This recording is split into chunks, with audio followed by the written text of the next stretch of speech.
combien j'assiste à beaucoup de témoignages des hommes de Dieu qui m'ont dit qu'ils commencent leur ministère par l'appel qu'ils ont reçu. C'est l'appel qu'ils ont reçu qui les a établis, qui les a consacrés, et ils travaillent selon cet appel. Mais laissez-moi vous dire que Dieu ne travaille pas avec les appelés. Jamais il travaille avec les appelés. Plusieurs appelés, très peu d'élus. Mon ami, ton appel, Dieu ne s'engagera jamais avec toi, avec ton appel. Et je vous donne une vision si simple. En France, il y a quelques années, il y avait 10 à briguer la magistrature suprême. 10 appelés, y compris M. Macron. Après le premier tour, il n'est resté que 2 appelés. M. Macron et Mme Le Pen. Et après le deuxième tour, il n'y a plus eu d'appelés. Il y a eu un élu. M. Macron. M. Macron était un élu. L'élu de la France. Mais un élu sans pouvoir. Je le voyais à côté de M. Hollande. M. Hollande lui apprenait à marcher devant les militaires, lui apprenait comment il fallait allumer le feu, peut-être, je ne sais pas comment on appelle ça, le feu des armées, ou le feu, bon, voilà. Et puis, M.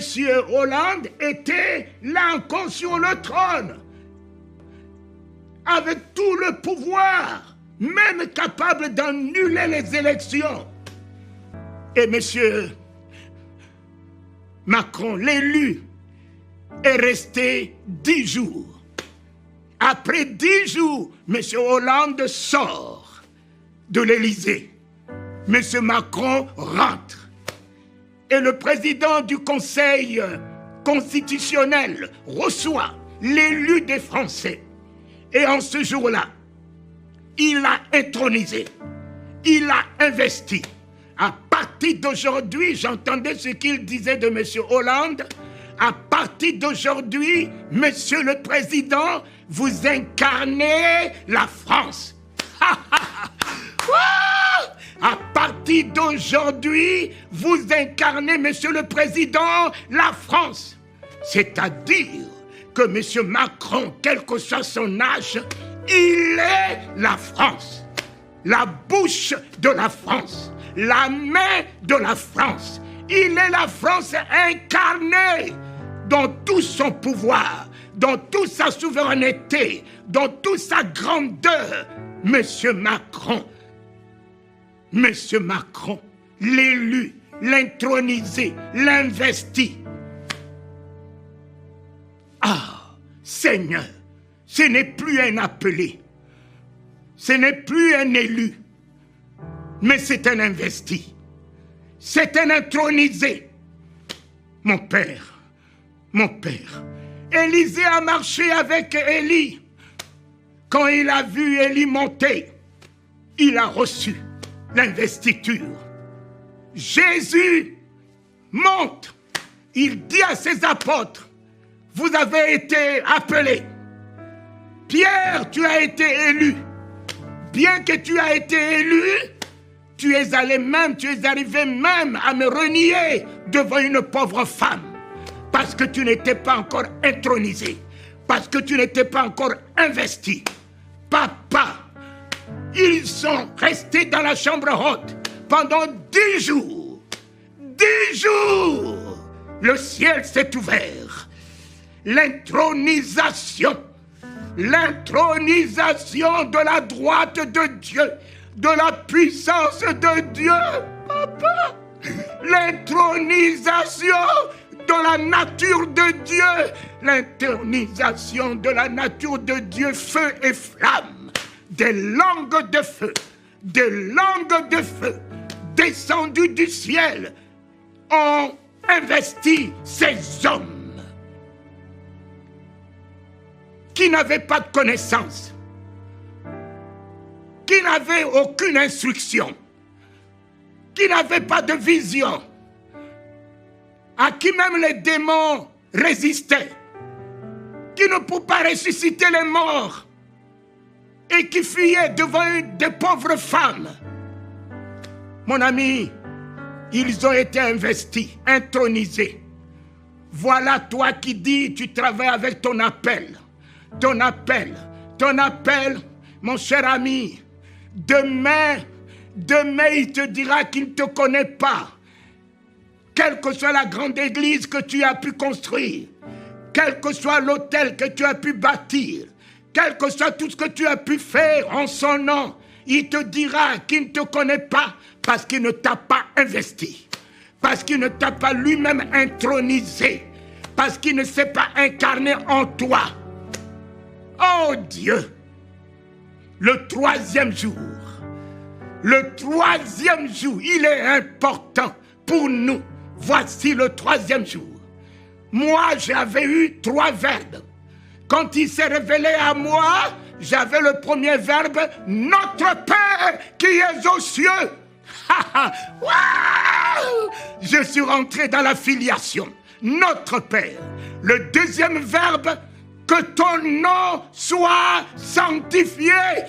Et le troisième verbe, que ton règne vienne. C'est ce mot qui m'a investi. C'est ce mot qui m'a intronisé. Le règne de sa souveraineté. Le règne Christ est descendu en moi. Le pardon de tous mes péchés. La sanctification de Dieu en moi. La foi en moi. Immédiatement, j'ai reçu le règne du parler en langue. Je n'avais jamais vu la Bible. Je n'avais jamais entendu parler de l'existence de la Bible. Personne ne m'a parlé de Jésus. Je l'ai vu. Lui, l'agneau de Dieu qui ôte les péchés du monde, qui baptise de feu et du Saint-Esprit, lui-même encore. C'est lui qui m'a baptisé de feu et du Saint-Esprit. Seigneur, nous sommes au 3e jour. Au 3e jour, ton peuple attend. Attend la promesse que tu lui as faite. Ton peuple attend l'intronisation devant le Covid, devant les fléaux, devant les difficultés qui les font reculer, qui leur font baisser les bras. Papa, l'intronisation dans la souveraineté de ton nom, l'intronisation dans le pouvoir de ton nom. Moïse, sortant de l'Égypte, avec tous les dieux avec lui. Oh, Moïse, enlève de tes pieds les vieilles chaussures. Je dois enlever de mes pieds les vieilles chaussures que j'ai traînées depuis longtemps et que je traîne encore avec moi. En ce 3e jour, je dois me débarrasser de mes vieilles chaussures que le monde ne connaît pas, que moi-même je connais. Les chaussures de critique, de haine, de découragement, de la médiocrité. Je dois me détacher de mes vieilleries, de mes propres vieilleries. Et quand il s'est détaché de ses vieilles chaussures, le voici qui rentre dans le buisson ardent. Le buisson qui a consumé tout sa vieille nature, son vieux être.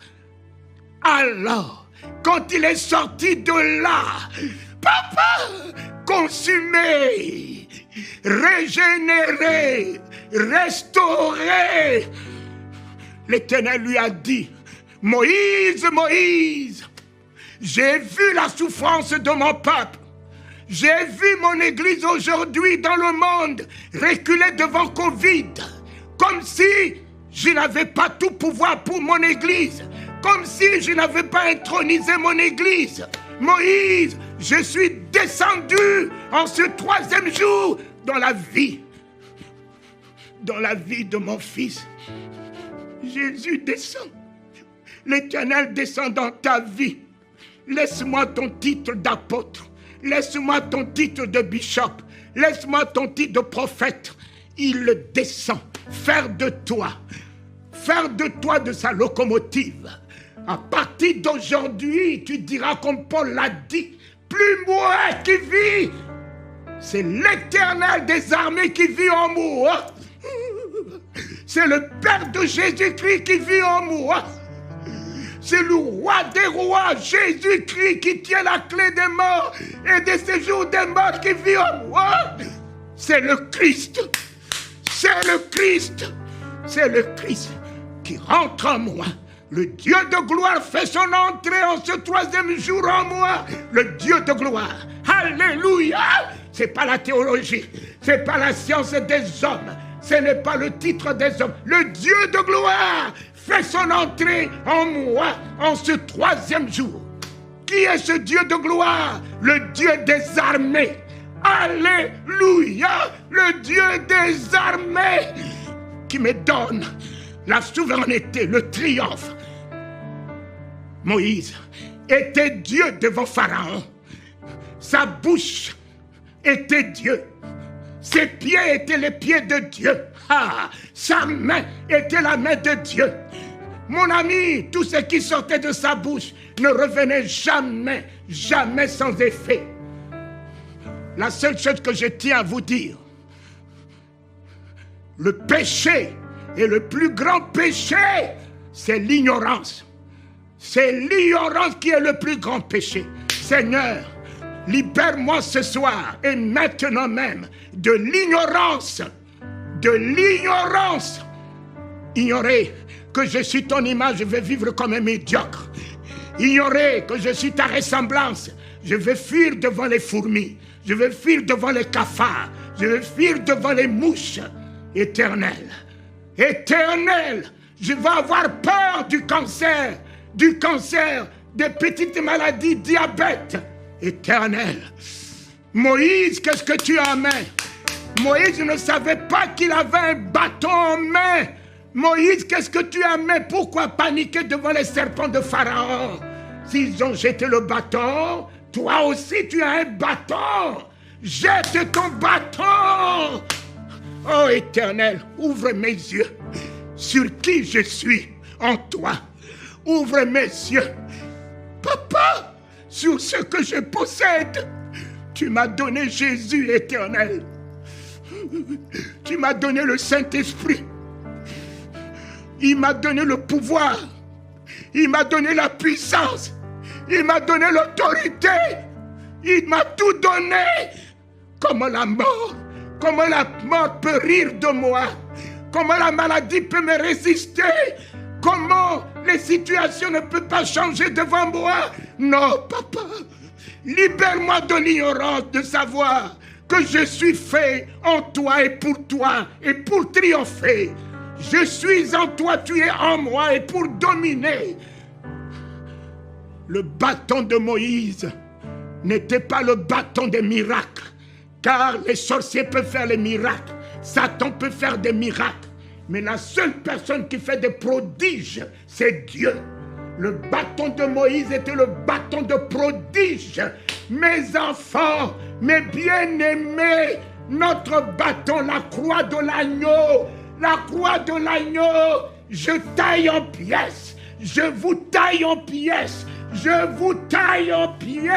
La croix de l'agneau, c'est l'épée à double tranchant.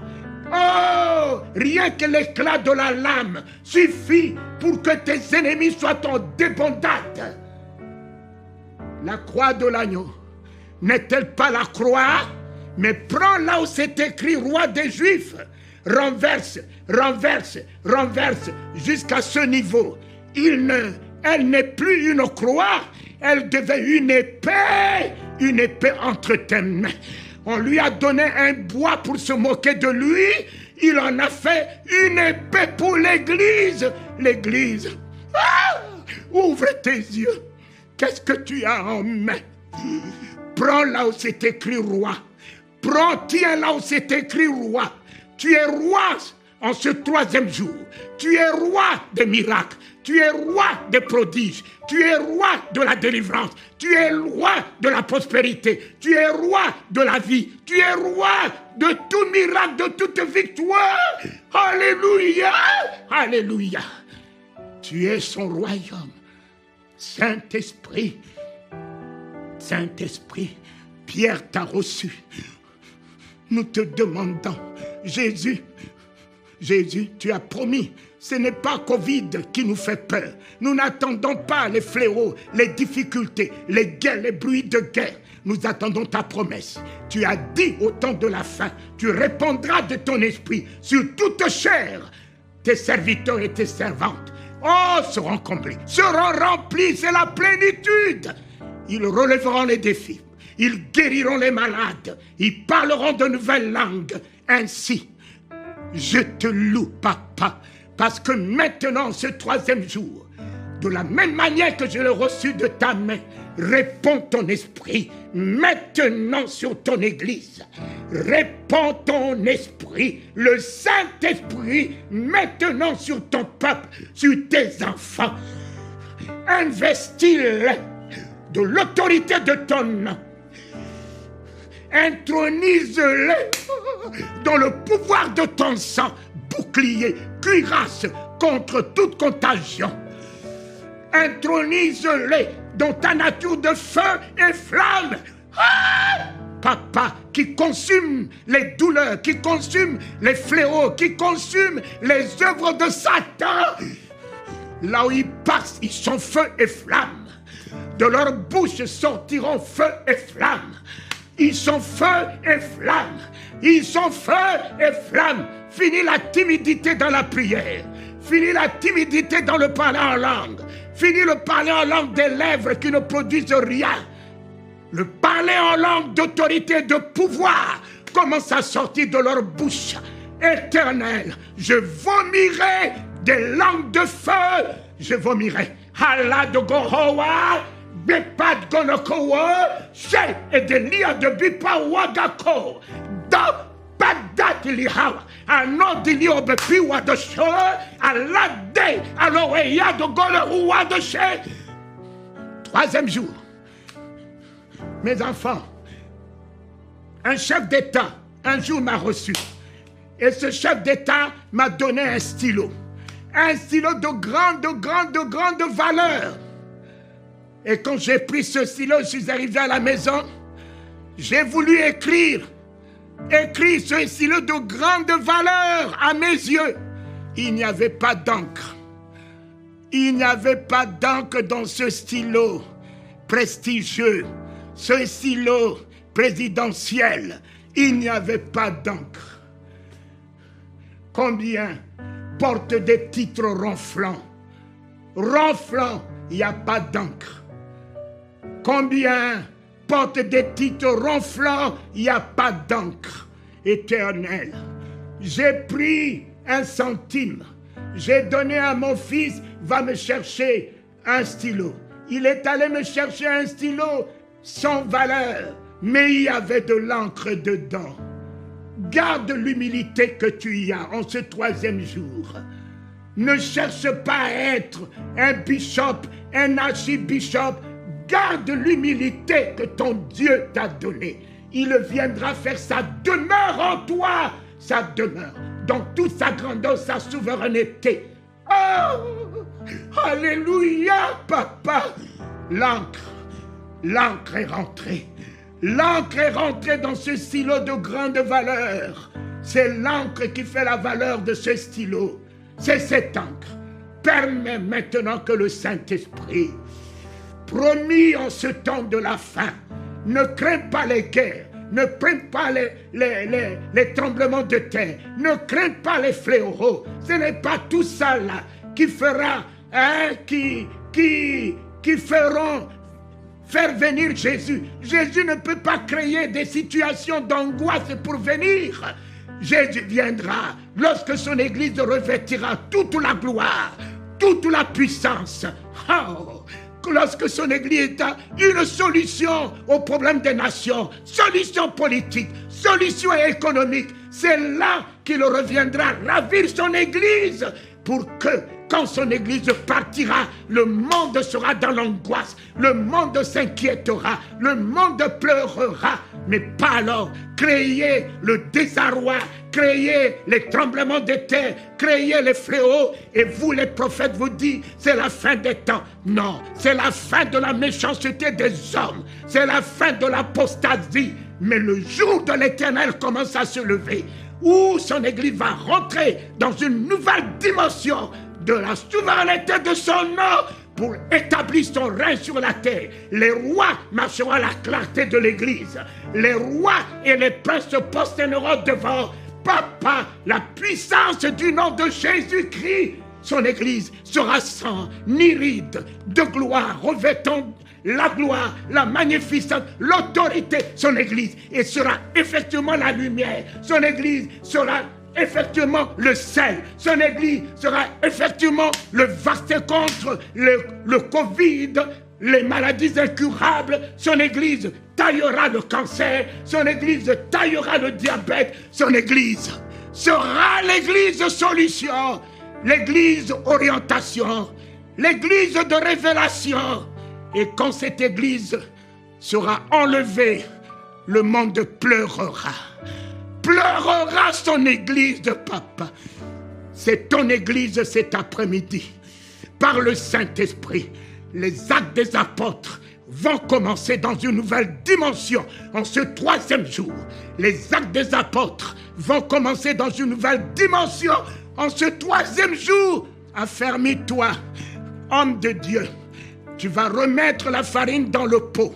Le pot se trouve la mort, où tout le monde crie à la mort dans le pot. Les fils de prophètes ont mis la mort dans le pot. Mais l'homme de Dieu, il est homme, il est Dieu. Les deux s'unissent. L'homme de Dieu qui a la bouche de Dieu, les mains de Dieu, ordonne, mettez la farine dans le pot où se trouve la mort. Mettons le Saint-Esprit dans le pot, dans nos églises. Le moi, mon église, le moi. Oh, c'est beau, avec des lumières, mais il n'y a pas Jésus là-dedans.